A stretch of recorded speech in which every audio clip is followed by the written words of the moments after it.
Chalban or Ellswell. So that's the thing that ESO tried to be smart to make the group to 12, but it's not going to help. It's not going to work because a lot of people will always go to great or very numbered into in battle. Huh? The thing is, what I could say, if they were a bit working with their brains, like I think it's useless, and I think a lot of people know this, at Castle Alicia, and between it, Sejanost and Castle Alicia, you have a bridge, and we can actually see it right now. Alicia bridge is broken. I think that's useless. That takes a lot of program. If you take a lot of program in game, that means there will be a lot more lag. That's an obvious thing. The graphics, the program from the bridge, how it destroys, takes a lot of program.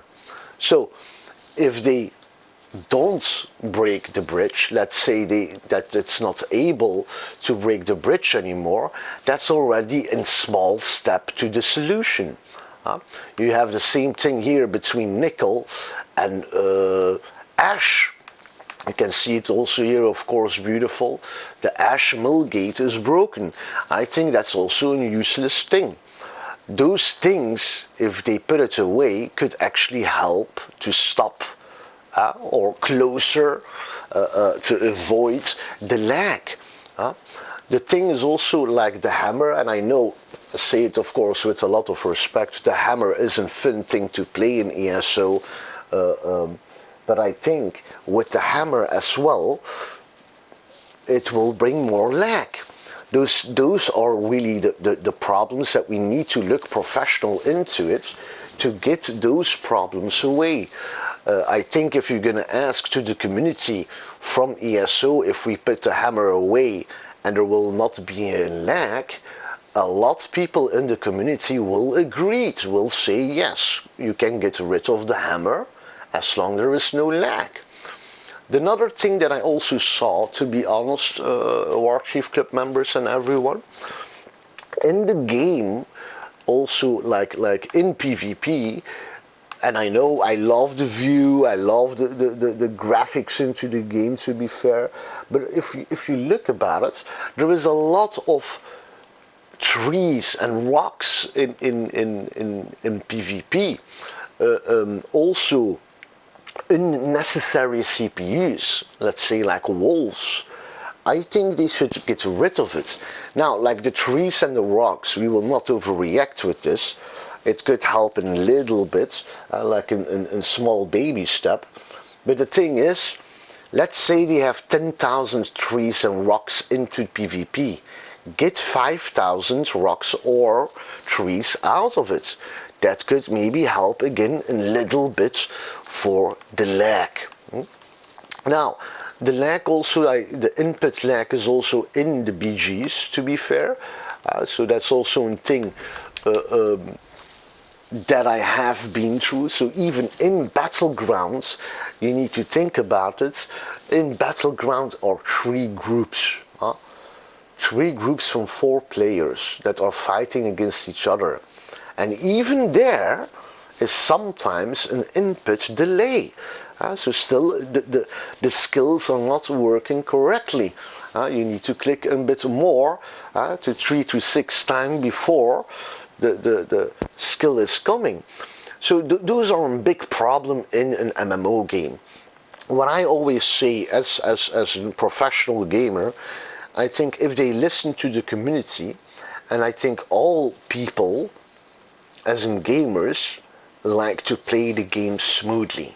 It doesn't matter that there is a lot of great stuff, or it is more important, I think, that the people should play smoothly. I don't think that anyone likes to get disconnected or all the time getting laggy or dying because of a lag in combat, you know. Even sometimes, but it's a little less to be fair, is the dungeons. Sometimes it also is a bit laggy over there. But I think the dungeon is a bit more clear at the moment than PvP content and of course the battlegrounds. But they need really to work on it because they are losing a lot of players. If we look right now into the list, there is definitely from 2014 2015 were definitely in the 20 million people playing ESO online, but from all the platforms. So I'm talking about the PC, the Xbox, the PlayStation. But now in 2024, they are only at 10 million. So you need to think about it. Half of the people, gamers in ESO Online, already left. Like I said also before, I have some friends, people that I know, came back, played a little bit, and immediately stopped. Reason why, the balance, like I said before. This is very ridiculous if a person has legendary weapons, very upgraded weapons and sets, and trying to kill someone, but that person is so tanky, can keep healing, over heals. Yeah, it's not fun. It is not correctly done. Definitely with the balance. So this is ESO is really in a big problem at the moment, and I don't say this with definitely with happiness. I say this actually with sadness, because the game was actually good, and eventually each year that they go further, they have destroyed it more and more. And that's really a sad part into the game, to be fair. There is a lot of things that they didn't really think about, or that they talked about before putting it into the game. And that's actually definitely a very bad move that they done. The only thing that we of course hope, because there is a lot of people, I cannot even imagine, I am not a Grandmaster crafter, but I cannot imagine for the people that are Grandmaster crafters that eventually will need to stop because of this issues into the game. We are talking here very professional and serious.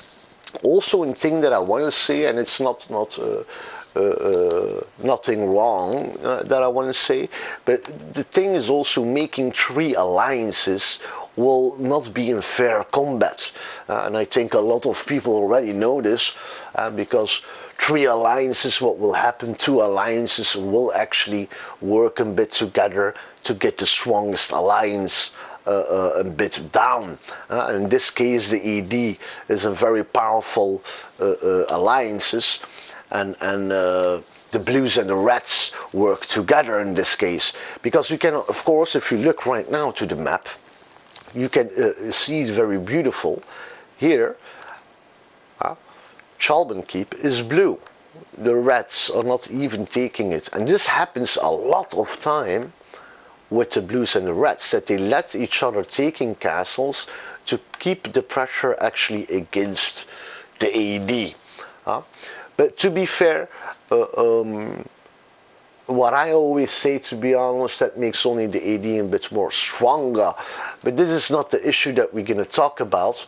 The issue is, why is ESO going downhill, and is it still worth it to play it in 2024? Will it survive? Well, those are big questions right now. The thing is, let's hope that it will survive, because there is a lot of people, including me as well, that spent a lot of time. A lot of time. There was another issue also that they done, but they have fixed that issue, to be fair, is actually the speed. So the mount speed, they done it all the time for 1 point for the mount speed was 24 hours. So 24 hours, that means 1 day. That's ridiculous long. They need to think, and they fixed it, to be fair. Now it's only at 14 hours, so that's really well done, to be fair. Because you have people that work, you have people that have children, you have people that are married. So there's a lot, and they need to be a bit open-minded and definitely to listen to the community from ESO Online. Even also on the streaming platform, I'm also a streamer on YouTube. That you can see there's not anymore a lot of people streaming ESO as well. In the past, let's say a few years ago, you could see a lot are streaming ESO, and there was a lot of people on the platform from the streams on ESO. But now it's much, much lesser. But this is the truth into ESO Online at the moment.